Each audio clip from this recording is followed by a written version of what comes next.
60 million.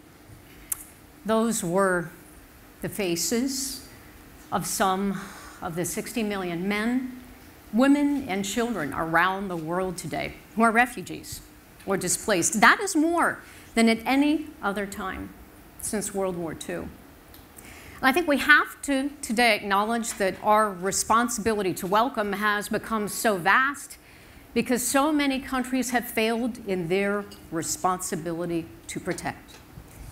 Now today, we are going to be forward-looking in our discussion. We're not going to be examining why this happened, but really where do we go from here? And that answer has become so much more complicated, as we all know, since the Paris attacks. Because the face of Syrian refugees, the largest group of displaced currently on the globe, has morphed. It's no longer the face of little 3-year-old Aylan Kurdi, whose tiny body washed up on a Turkish beach this fall. It's now rightfully or wrongfully the face of a terrorist after a fake Syrian passport was discovered, when some say perhaps planted, near the body of one of the Parisian attackers. I have a wonderful panel to discuss this with us today, and I'll get right to our introductions. First of all, Selçuk Ünal, the Turkish ambassador to Canada, who has stepped in to join us at the last minute, so thank you very much for generously agreeing to participate. Ralf Balksipe, the Parliamentary State Secretary at the German Federal Ministry of Defense. Mimi Kodeli, the Defense Minister of Albania, and the first woman to hold that position. Congratulations. And finally, Mark Hetfield, President and CEO of the Hebrew Immigrant Aid Society. And we're going to be doing something a little bit different in our discussion today. We're going to start, I've got a couple of volunteers from the audience who have agreed to help us frame our discussion today. And first, I'd like to go to Ayman Mahana. And Ayman, I'll hand you the microphone. Ayman is from Lebanese. He's Executive Director of the Samir Kassir Foundation. Ayman, what would you like to hear from the panel today? Thanks, Kathleen. After the tragic events in Paris and all the reactions we've heard from world leaders, candidates, it's actually safe now to expect that the readiness to accept refugees from Syria is much lower.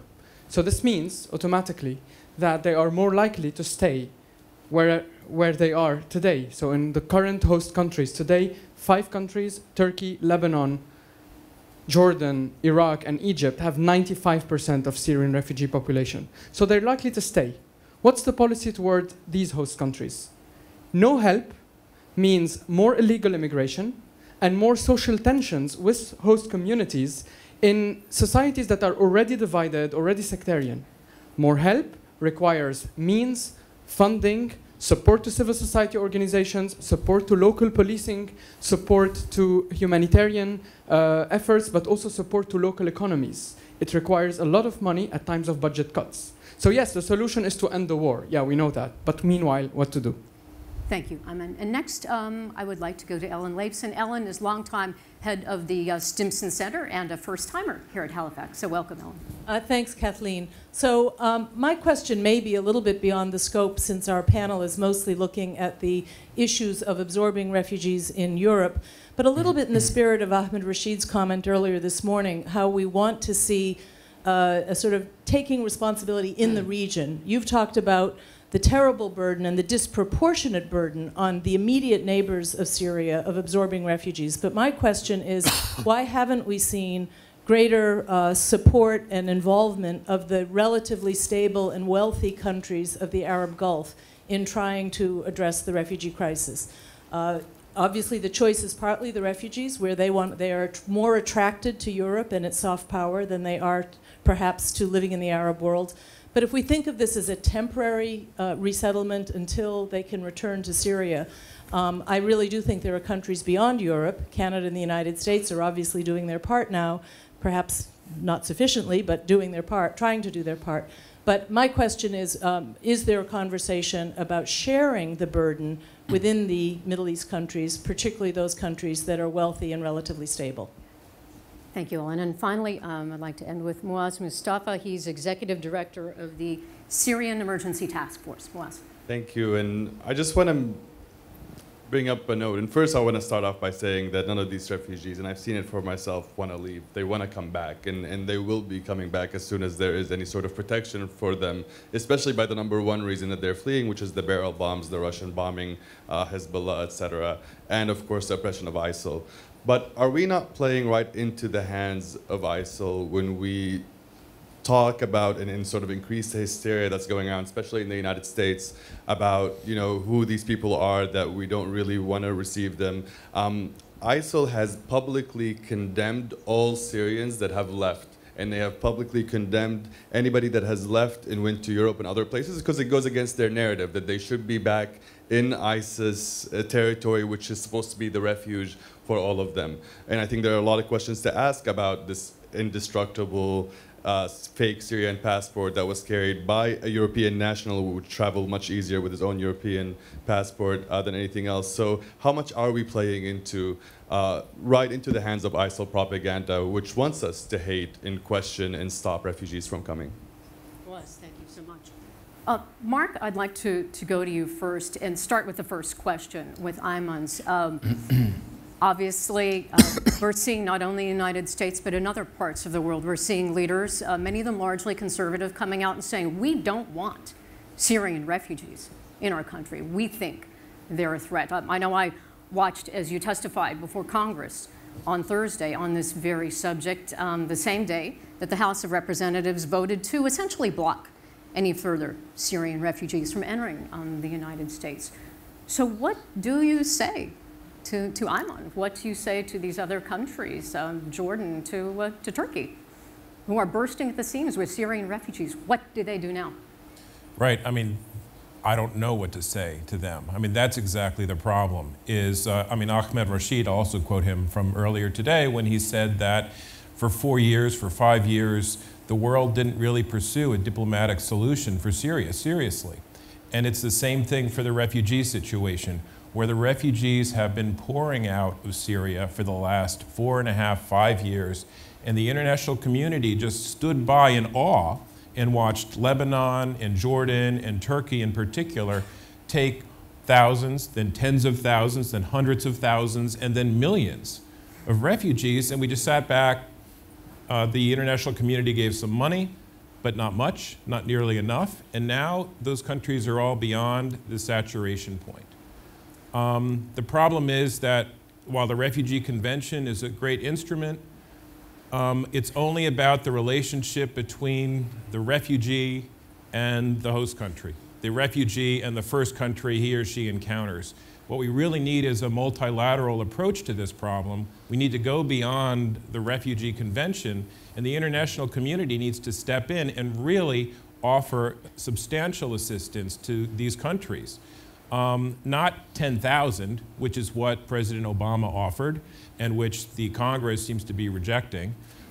What Canada's offered has been tremendous with 25,000. They usually only take 7,000 refugees per year. So to take 25,000 Syrians by the end of this year is an amazing act.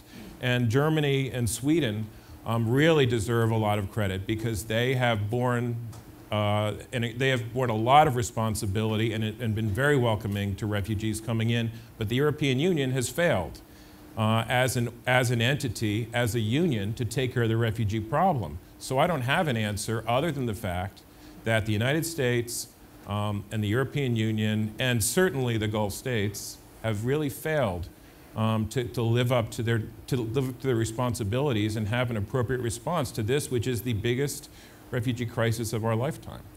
Secretary Rauxipe, I'm wondering, what are your concerns in your country?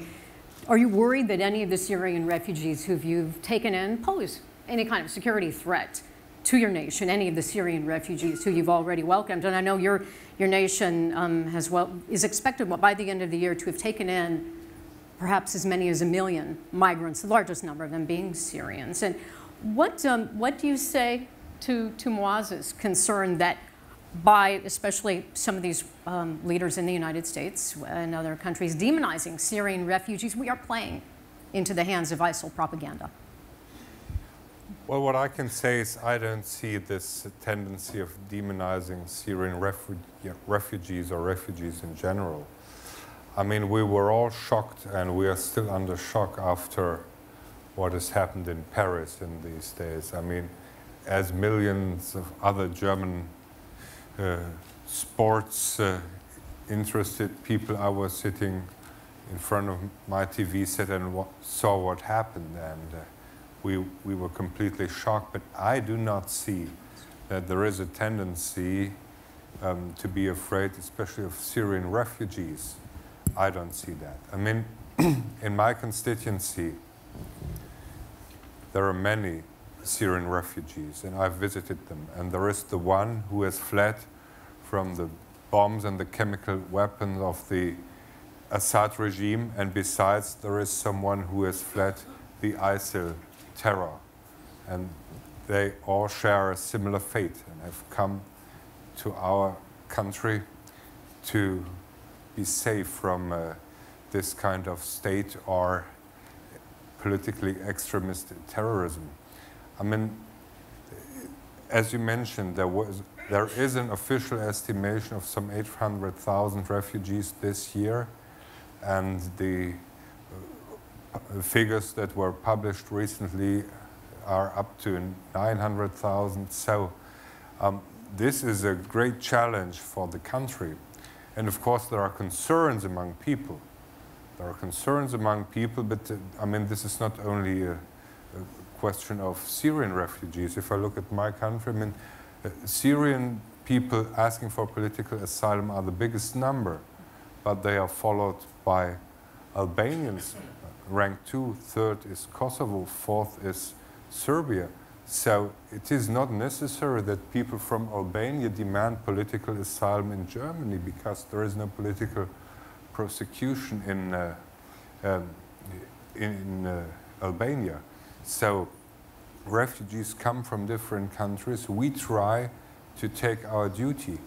Of course, there are concerns inside the population of such a big number of refugees come, but I don't see any special concerns and any special fears with regard to Syrian refugees. Minister Kodeli, do you want to comment? I know that the Secretary mentioned that Albanians are indeed, they do make up the second largest group seeking refuge right now in Germany. I guess it's roughly 50,000 up to this point. Can you explain to us what's going on in your country, how concerned your government is about this outflow of your citizens, and what are you doing about that? Well, let me begin first with saying that we all have seen what it was before in your documentary. And we have to feel all the shame as human beings of what's going on to other human beings. And shame on us.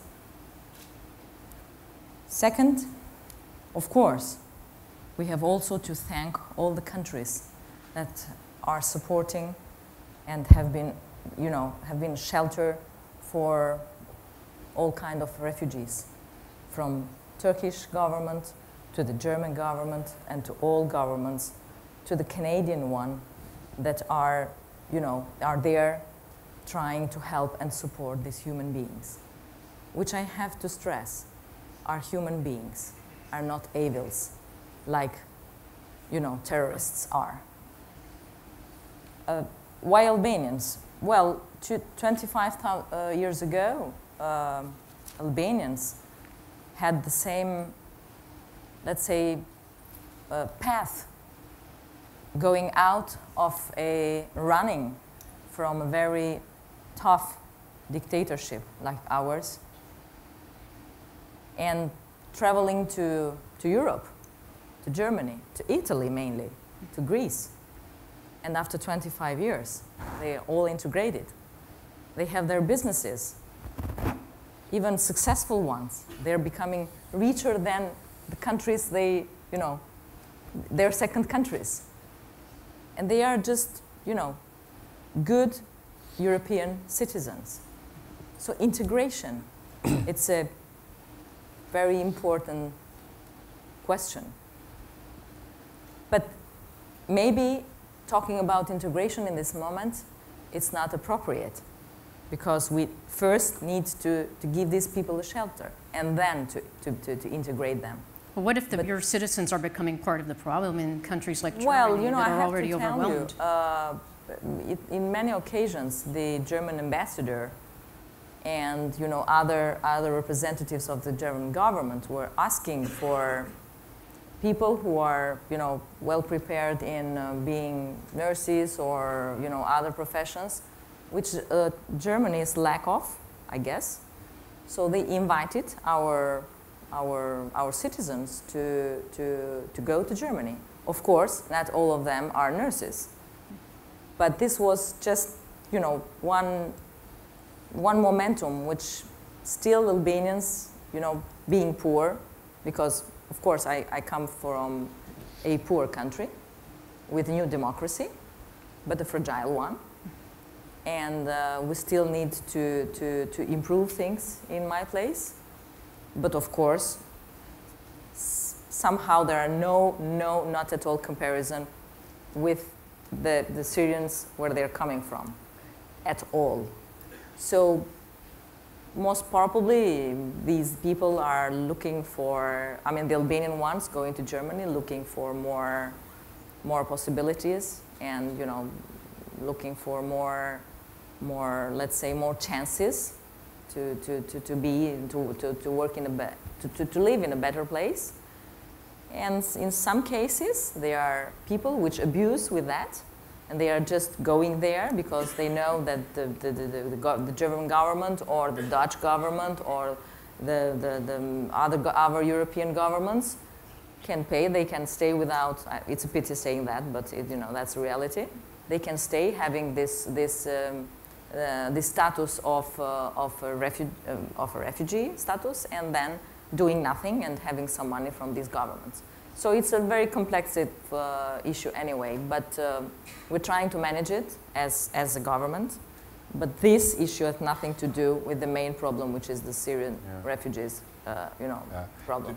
Just in order to avoid any misunderstandings, we have nothing to reproach the Albanian government with. So indeed, in recent years, Germany has made it much easier for qualified people from all over the world to go to Germany, live in Germany, and work in Germany. That has been different in former times when we had more than 5 million unemployed people. Today there is indeed a lack of qualified labor force in Germany, and we have opened our borders for qualified labor, so to speak. So the refugee crisis can help you in addressing that situation?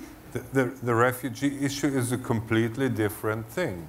We are open for everyone who is qualified in the labor market, especially medical doctors, engineers, natural scientists, and others. But I think we should completely separate this issue from the refugee crisis. And I completely agree with the Albanian minister that this humanitarian challenge is something that has to be tackled by all of us. And of course, if there was political prosecution in Albania, we would be ready to accept all the politically persecuted Albanians as people rightly demanding for political asylum. But as we all know, there is no political persecution in Albania. So in contrast to the situation in Syria or Iraq or Afghanistan, where there is civil war, where there is political prosecution, and where there is terrorism,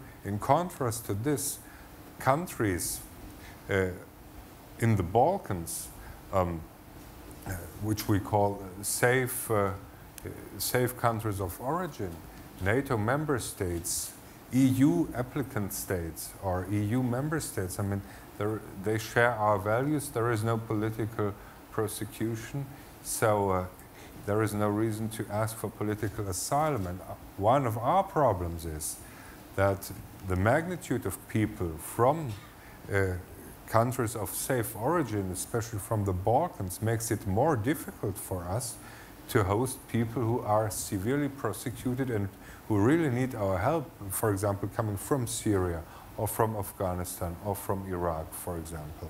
So, but this is a question that we have to discuss, especially in Europe with our friends and neighbors, how to get along with this, because it's complicated. People from the West, all the qualified people in the world looking for a qualified job principally have the chance to find such a job in Germany. But we cannot solve, of course, no country can solve all the economic problems in the world on its own soil.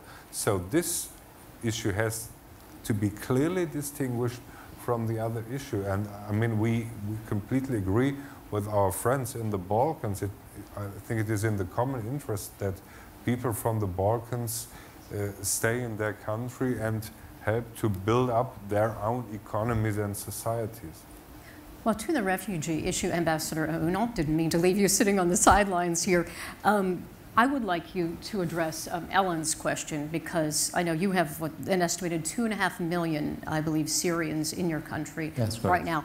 How frustrating is it when you look at wealthy Arab nations? We're talking United Arab Emirates, Saudi Arabia, Bahrain, Oman, Qatar, Kuwait, who have taken none. Well, I would actually characterize in a different fashion, because I think all the world failed. Not only 1, 2, 3, 4, 5 countries. All the world, as the minister said, failed. And that's why I think we have to look to the issue from a totality. Your remarks at the beginning, right to responsible to protect, or the film that you have watched, they actually reminded me the responsible to protect issue more. We all failed in that responsible to protect, which is actually a Canadian inspiration in the United Nations. For example, for Turkey, we have been hosting people who are escaping from any kind of violence since 15th century. 15th century Jews from Spain, then other countries during the Second War. Our colleague in the panel may know that the Jewish agency operated in Istanbul to save Jews escaping from the Holocaust.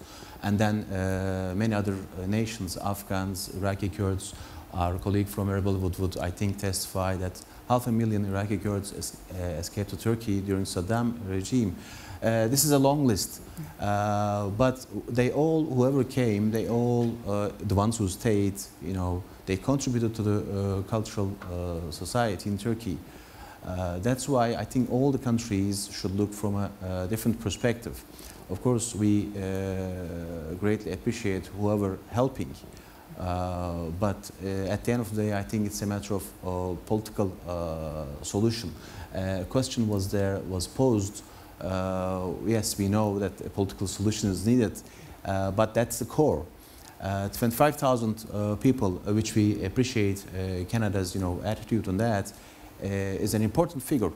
But just to let you know, last night, for example, the Russian planes bombed civilian towns near Turkey at the border, and 25,000 people have been uprooted, and they were just civilians, Turkish people.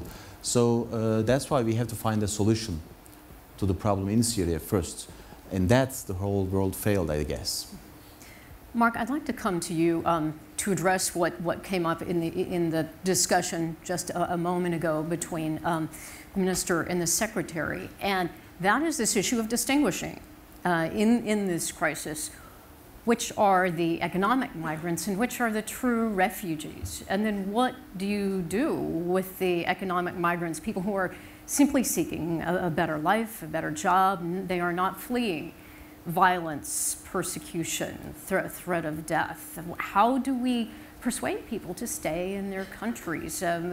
What about the offer that's being made to countries in Africa, 1.8 billion euros? Keep your citizens at home, grow your economy. Will that kind of measure work? Is that what we need? Yeah, that's an even harder question to answer, because at least with refugees, there's an international framework for addressing it. Refugees have the right to seek and enjoy asylum. They've had that since the Refugee Convention of 1951. They have a UN agency that looks after them. Migrants don't have anything like that. They have the International Organization for Migration, but that's not a rights-based agency. It's not a UN agency. And there's no there's no international framework, and there's no framework even in my country, in the United States, to deal with migrant issues.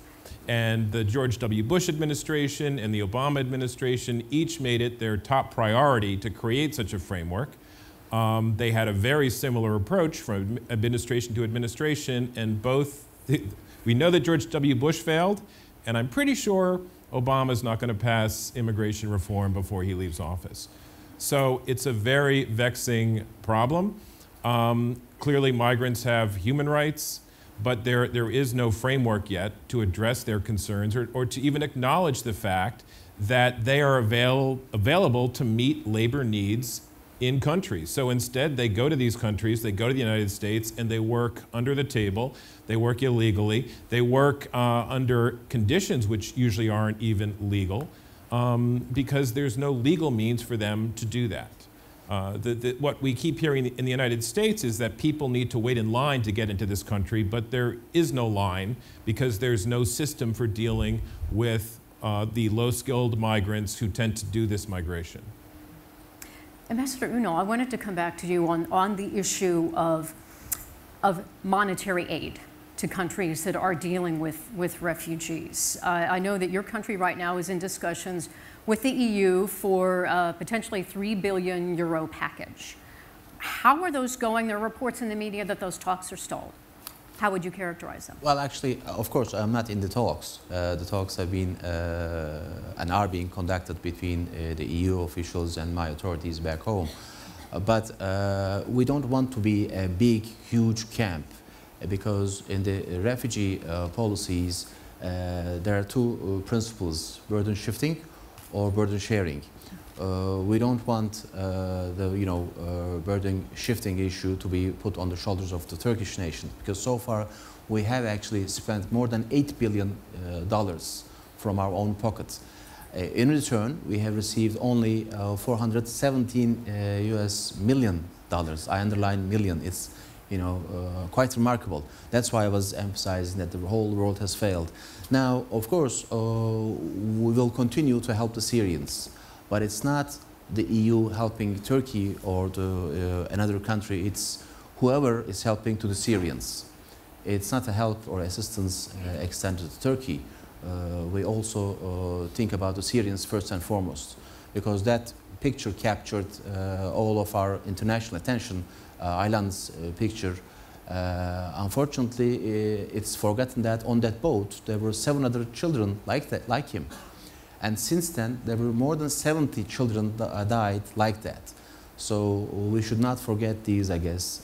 That's why. But of course, we are complaining, and we will continue to complain because we need more bilateral assistance. Is 3 billion, will that be enough? Sorry? Is €3 billion enough? Well, in I'm addition not to in the a other position measures to that they're say proposing. whether it's enough or not. The most important point is how are you going to use that? For what purposes? If you're going to use this any amount to stop people in Turkey, that will be very unfair. That makes Turkey a huge, big camp. And nobody likes that. Because, as I said earlier, we have to find a solution, political solution to the problem in Syria by political means. Without that, anything is futile and the Syrian exodus will continue. Minister Kodeli, there have been reports that in the Balkans, along the immigration route, that some countries have been stopping people of certain nationalities, and there's a worry that there's going to be a migrant log jamming. Fences are being built in many countries, Slovenia, Bulgaria, Hungary, apparently even Macedonia. How worried are you about the effect that that could have? I'm reading reports where people say that could lead to another Balkan conflict. Let me jump in the year 1999, where almost 2 million refugees from Kosovo came within Albania. We Albanians are 2 million and something as inhabitants, and we received around 2 million Kosovars.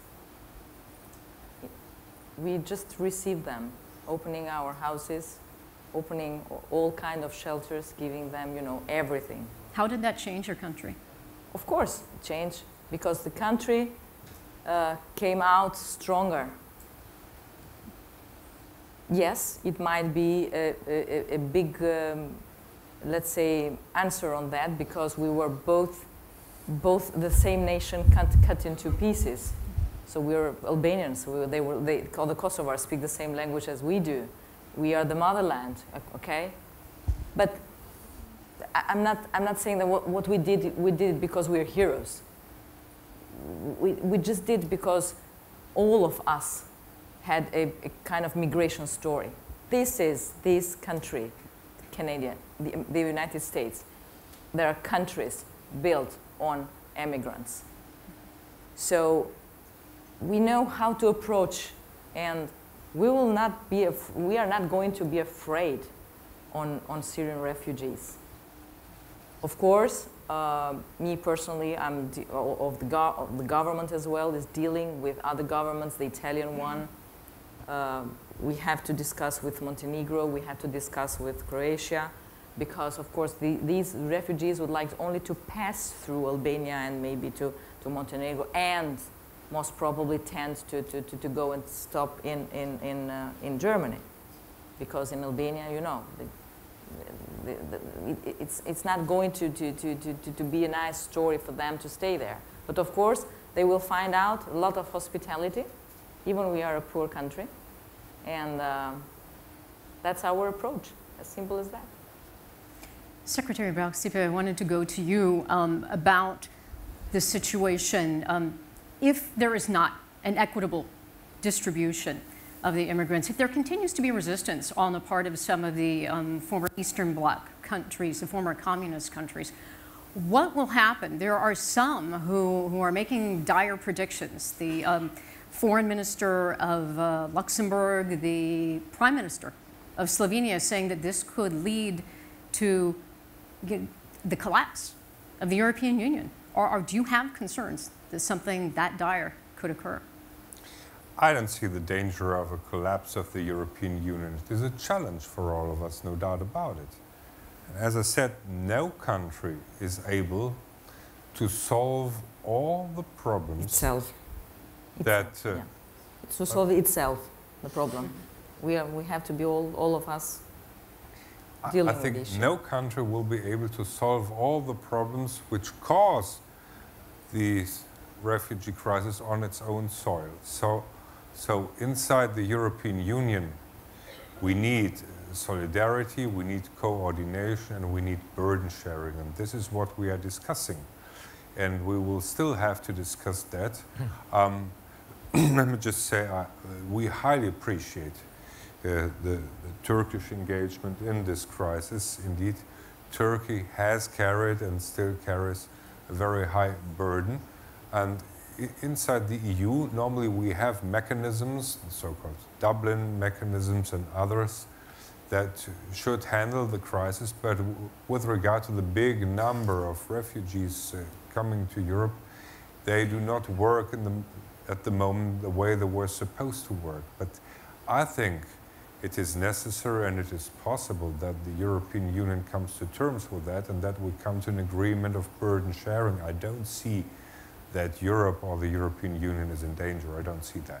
So you're optimistic. You think everyone is going to step up and do the right thing? Well, I mean, what we do is just we try to take our duty in this situation. There are many people coming to Europe, many people coming to Germany, and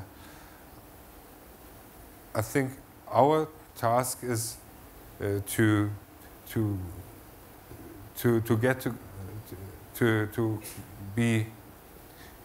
respect the human dignity and to treat them in such a way as human dignity demands us to treat them, even or independent of the question who is entitled to stay in our country at the end. And finally, this is what we try to do. We do not have the ambition to host so and so many refugees every year, but as a matter of fact, many people are there, and so we have to treat them in the way that people can expect it to be treated. That's what we're trying to do. But as I said, we need coordination, we need solidarity among Europe, and this is what we are discussing at the moment. But this is not a question of the existence of the European Union as such, from my point of view. And to come back to what our friend from Syria said, indeed, if we discussed the issue in such a way that we do not accept people from Syria coming to Europe, or if we started to distinguish whether they are Christians or whether they are Muslims or some things like that, we would indeed follow the trap of the ISIL propaganda, and we should not succumb to this temptation. Thank you. I'd like to go, well, Mark, and then we'll go to the audience. Yeah, I just want to make a friendly amendment to what my friends from Turkey and Germany have said, which is we shouldn't refer to refugees as a burden, because they're not a burden, they're a responsibility. And it's not about burden sharing, it's about responsibility sharing. Because what we know, and what Chancellor Merkel has made clear, is that while refugees are not coming there to specifically fill labor needs, the fact is that they are filling labor needs. The fact is that when refugees are allowed to contribute to an economy, they do contribute to an economy. In the United States, we do know that refugees have made our country better and stronger. Refugees invented Google. Refugees have made tremendous contributions to the arts, to academia, to the IT field, to everything that we do as a country, to our culture. So they're not a burden, but they are a responsibility. Thank you. And questions now? All right, I guess up here, one of our mic runners. And if you would, give your name and then ask your question. Thank you, and thank you to our panel. My name is Paul Dewar, and I'm a former member of Parliament and actually just ran in the last election. And I want to touch on that and also to thank the ambassador, because what I'm about to tell you, he was involved in. During the election, Canadians will know that this issue, and Alan Kurdi in particular, that image of Alan's body, of course, shook everyone. And unfortunately, you know, people weren't really connected with the issue to the degree we should have been until that image. But it was personal for me because one of my colleagues who was running in a riding where Alan's aunt lives was calling him because the family had tried to sponsor Alan's family to come to Canada. So I got a late night call. I was the foreign affairs critic, and I was asked to be involved. And I say that because as Canadians, we have to deal with what I call our superiority complex. We think we're better than our friends south of the border, often on issues. And I'll tell you, on this issue, we thought, my party thought, and many people thought, all we have to do is say, we're going to go and show people what a smart policy would be, and that'll be good enough. What we found out is that when politics is played and when leadership is not there, it can appeal to the other side of people's nature. And in other words, this was used as an issue during the election. And what we found out is that many Canadians were all of a sudden concerned about security, and it became an issue. But I want to just juxtapose two things, the image of Alan Kurdi and Paris. The image of Alan Kurdi actually did rally a lot of Canadians, and we've seen the outpouring, and we now see the new government talk about 25,000. That's a good thing. Then the images of Paris happen, and all of a sudden people are starting to say, oh, wait a minute. 51% of Canadians say there should be no Syrian refugees. Yes, well, and so we have to deal with that. And this is where leadership comes in. And I want to thank, obviously, the government of Turkey and of Germany and Albania and others who have shown leadership, because that's what this question is about. And if you're a leader, then lead. And you say that we are going to welcome people in, and of course you're going to have due process. That's just a ridiculous argument about security. And I want to say that because we all have to speak truth to our population, and as leaders, why are you in this business? And if it is to appeal to people for your own political gain and play wedge politics, then please get out of the business. But if you're going to actually lead and do what we've seen, then do so. My question, though, is to our panel, is this not a time for us to see this issue brought forward at the highest level of the United Nations to deal with for everyone? Because, and as was said, it's not just Syria. I know Afghanistan, Eritrea, and was mentioned, we have to deal with it. So is this not the time to seize this moment and make sure that all are seized with this and have this at the highest level at the United Nations? Who would like to take that? Thank you for your comments. Well, I hope that UN is going to lead and be a real leader. Because right now, I don't know if Europe or the rest is leading the process. But, you know, it's time for UN to lead. Because, of course, I totally agree with you. It's not only a Syrian issue or Syrian immigrants or refugees. But to lead, we first need to know how to do so by fighting stereotypes and fighting our ignorance. Otherwise, somebody from us will feel like being better than the other one. And here the problems came. And if I may, you know, in Albania, there were just few people who were allowed before the 90s to travel around the world. And I was one of the few, the luckiest one to do that. Now, when I was introducing myself as an Albanian before the 90s, people were looking at me and saying, come on, you're teasing. You are not an Albanian, or at least you don't look like. So, wow, how Albanians have to look like. I'm not saying that I'm a Chinese, for God's sake. Stereotypes. They were afraid of, okay, for different reasons, maybe from ignorance. People fear what they don't know. And they fear, and we still fear about Syrians and the rest. So, at a certain point, we have to be really careful and really care the security issues. What happened in Paris is a serious thing, and we seriously have to face this phenomena. But please, don't mix up both things. There are two different, separate ones. Because the ISIS and the ISIL and the Daesh are killing more Muslims than Christians. So, yes, leading is the word. Thank you. Mr. Ambassador, you wanted to comment? My answer is a total yes. UN should lead, definitely, but UN should be funded as well. Just to give you one example, as we speak in Turkey, we have 600,000 children who are eligible for school, and we can only, as Turkey, accommodate 430,000 of them. The rest are not, unfortunately, going to school, and they are the ones who can lose the hope. Why we cannot accommodate them? It's because the UN is underfunded. They have shut down their operations, and it's not their mistake. It's the donors' mistake. That's I think very important. And as you very well know, we have discussed this during the campaign. That poor boy Aylan, he was born in Turkey. He never saw his country until his burial. So that's why the UN also should be funded. Heartbreaking. All right, another question. I'm sorry. Okay, Mark, go ahead. Yeah, I mean, I just have to say, I think the UN High Commissioner for Refugees has been a tremendous leader on this issue. Commissioner Guterres has been a voice in the wilderness. Secretary General Ban Ki-moon has also been a very strong voice on this. But the problem with the UN, which absolutely should lead, is it's only as strong as the states behind it. And frankly, the number of states that are leading on this issue, I can count on one hand. Two of them are sitting here on this panel, but I can count them on one hand.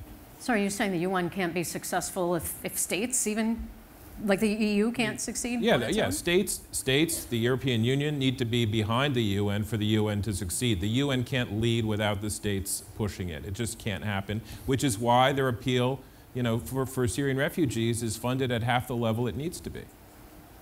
A question here, and then we'll go to this gentleman up here. Go ahead now. Falah Mustafa from Kurdistan region of Iraq.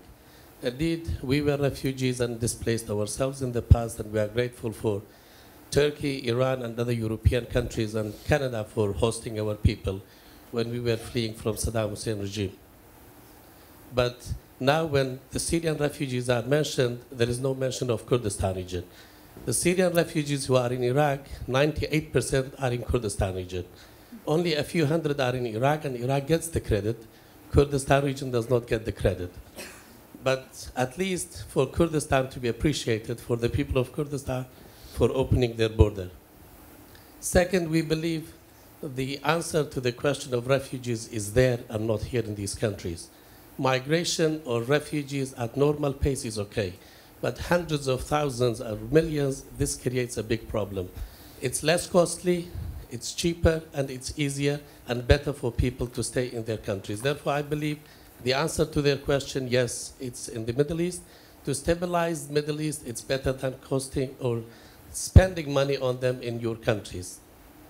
The UN can do that, but unfortunately the UN launched an appeal on the 4th of June in Brussels to call for 498 million to help the refugees in Kurdistan.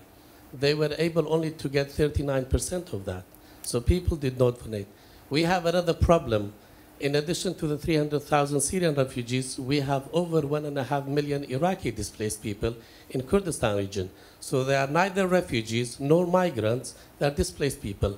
And the federal government in Baghdad is not helping.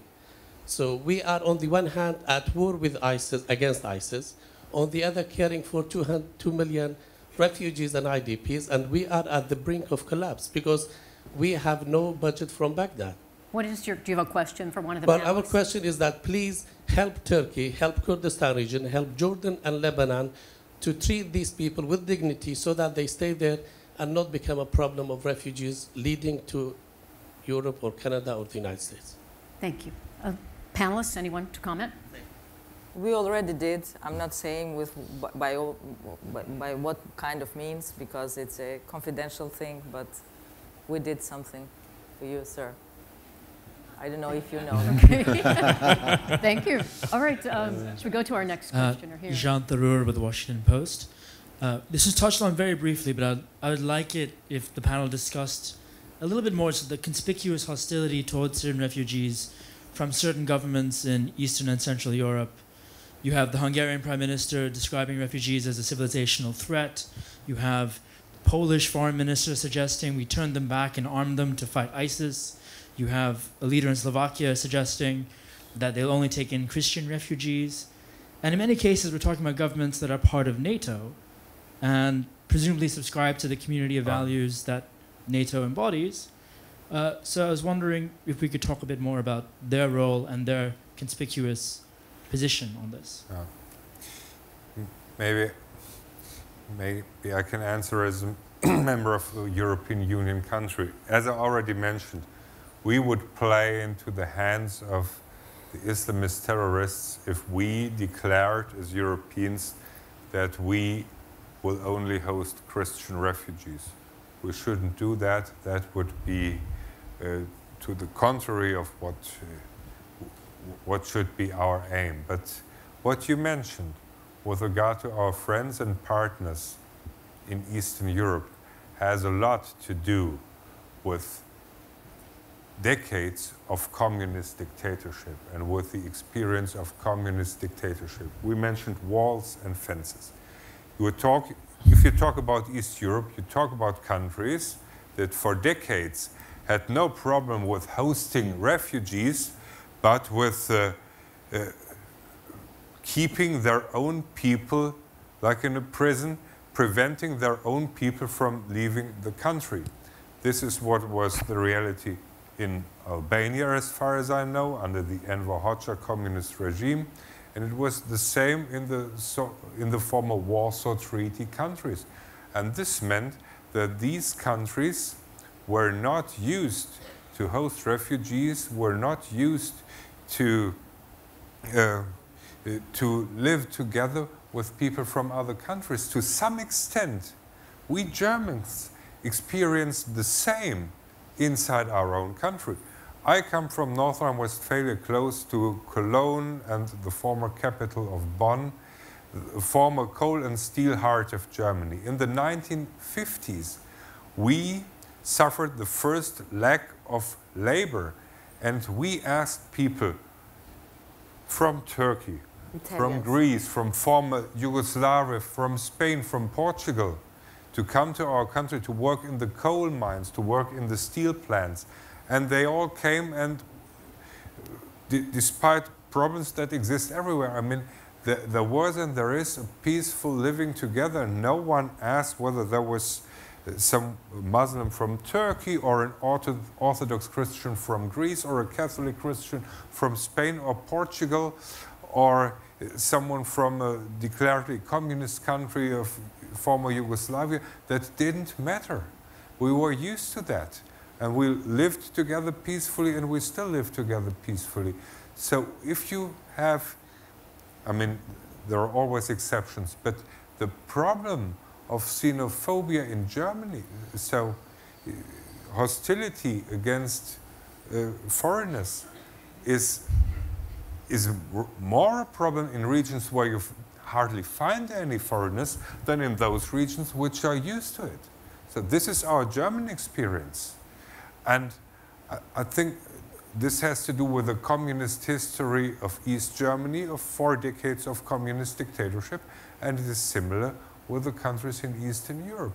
If you were concentrated just to force your people to stay, not allowing them to go, if you were unattractive as a dictatorship for refugees to come, this is a completely different situation. So I just want to try to explain what has happened and the background under which these discussions take place. We Germans, we do not say, this is wrong what you do in Eastern Europe. We have to understand, because as I said, there is some kind of similar or parallel discussion inside Germany.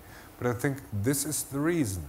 And so we have to discuss that internally in Europe, and we have to try to convince our partners that we are a community of values, and that among these values is the right of people who ask for political asylum to be treated fairly and to be hosted, to have a fair chance for a certain procedure.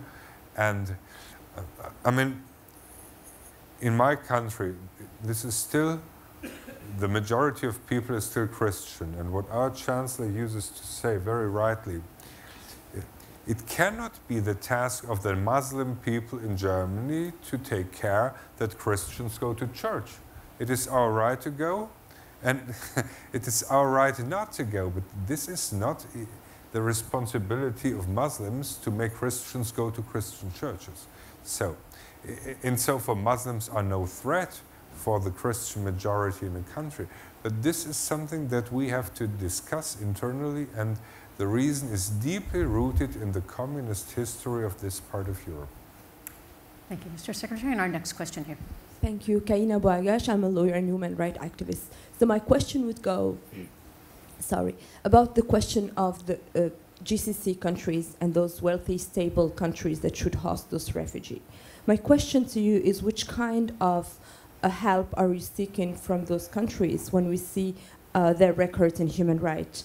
And how can we today force or think about refugees going, Syrian refugees or any Pakistani refugees or Afghan refugees going to GCC, when we know not far than 2 days ago, a Palestinian refugee born in Saudi was named as Ashraf Fayed, was sentenced into death. Thank you. And who is this addressed to?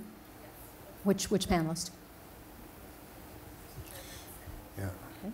Anyone?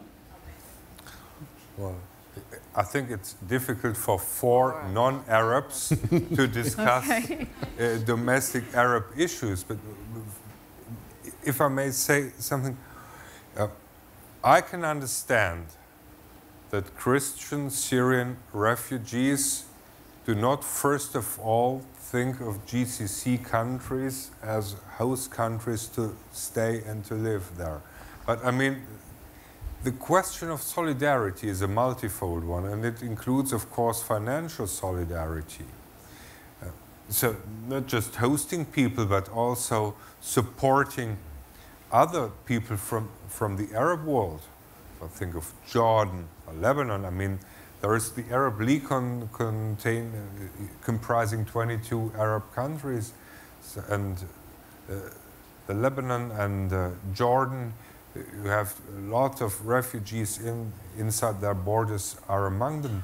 Or I mean, Turkey is not a member of the Arab League, but of the Organization of the Islamic Conference, for example. I think Turkey could also claim solidarity from other countries, but it is difficult for us non-Arabs to evaluate that. But I think... Thank you. Why don't we go on? We have one more question, and then we're going to have to wrap. So why don't we go to our next questioner here? Hi, Todd Rosenblum, formerly of the Pentagon, now at IBM. And I was deeply involved when we had a mass migration of unaccompanied alien children, adults, and families coming from Central America 2 years ago. And to just sort of put it at its essence, what happened was people living in nations of systemic violence and very high homicide rates. However, there was no spike or there was no change in those rates. If anything, the evidence is they had plateaued and were going down. So we asked ourselves, what happened? Why did we have this mass migration? And I think the conclusion, certainly my own conclusion, was because it was a belief that US policy had changed about migrants coming in and they had to get in by a certain time if they wanted to stay. And we were having huge difficulties stopping the flow until the president made very clear there was no change in US policy, and in fact we sent people back. And we sent people back again because of the conclusion that if we did not start demonstrating that a mass migration was neither in something that the US could absorb or was really in the interest of the nations involved. So where I'm going at is the question of, it's a bit of morality, the question. So when Chancellor Merkel said the doors, are wide open to refugees, what I don't know is I'm suggesting that perhaps that's what's caused the mass migration, because these people from Syria, Afghanistan, and other war-torn areas were living in horrible, horrible, horrific circumstances. So I'm just not understanding what triggered a mass migration this year, and is it in fact in the interest of the people taking the dangerous journey? Is it in their interest to encourage that flow or to help again at the source, at the border countries? And we've talked about this, I know Turkey has a strong view about the limits of what it could absorb, but once again, from a moral humanitarian standpoint, is frankly the Chancellor over-promising beyond the tolerance of Germany and the European Union, and what's really in the health and safety of the people involved? Okay, we only have about 30 seconds, so... Well, I want to just conclude by answering a couple of questions and comments. First of all, our view is, of course, to solve all issues, migration or refugee-related issues, in the source, and that's why development plans is very important. There was another question about ISIL. I just want to say that, just for the record, I mean, everybody is talking about Paris, other attacks, but there was an attack in last month in Turkey, in Ankara, which caused more than 100 lives. That's also very important. And thirdly, I think everybody will join me, we all have to continue to tell all the world that nothing is stronger than a mother's wish carrying her child to safety. We have to emphasize this message. Secretary Brock-Cipher, did you want to... Just give a short answer. The Chancellor never declared that all the doors are open, but what we did was we tried to take, as I said, we tried to take our duty with regard to the fact that, as a matter of fact, so many people were at the border and they were in emergency, they were in need, and it was a humanitarian issue to say, okay, we don't let them stand in no man's land between Austria and Germany, but we give them the chance to come to Germany, to have shelter, to have a roof, to live in a house and to get something to eat and to drink in an emergency case. This did not mean that the Chancellor or anybody else said the door is open for everyone. And as I said, we cannot host them all and we cannot solve all these problems. And most of the people who came afterwards were already on the move when this decision was taken in September to open the borders for people who were really in a state of emergency. So I don't think that this caused this migration. But the reason for the migration, as correctly said, is in the situation, in the disastrous situations of the countries of origin of these refugees. I mean, if the Chancellor declared the door is open for all Americans and Canadians, who would follow? Probably no one. So it is not a question of making a declaration in Germany, but the question is to fight the disastrous situation in Syria and other countries which are not characterized by good governance, but where people have to suffer. This is the issue. Precisely. If I may answer through a metaphor, you know why turbulences happen? Because of difference of pressure. And it's the same with troubled waters. There is a famous song of Paul Simon and Art Garfunkel, Bridges Over Troubled Water. The important thing is that we build bridges. The troubled waters is going to be always there. And I wanted to wrap with actually a quote that I found that was very interesting from a woman who is head of it's a U.S. Migrant Rights and Justice Program. Her name is Michelle Branet, and she said, "You can lock people inside a burning house, you can close the front door, but they will find a way out." And I think until we put out the fires that are burning in so many countries around the world, this migrant refugee crisis will continue. Thank you so much for your wonderful questions. Thank my terrific panel. And have a wonderful evening, everyone.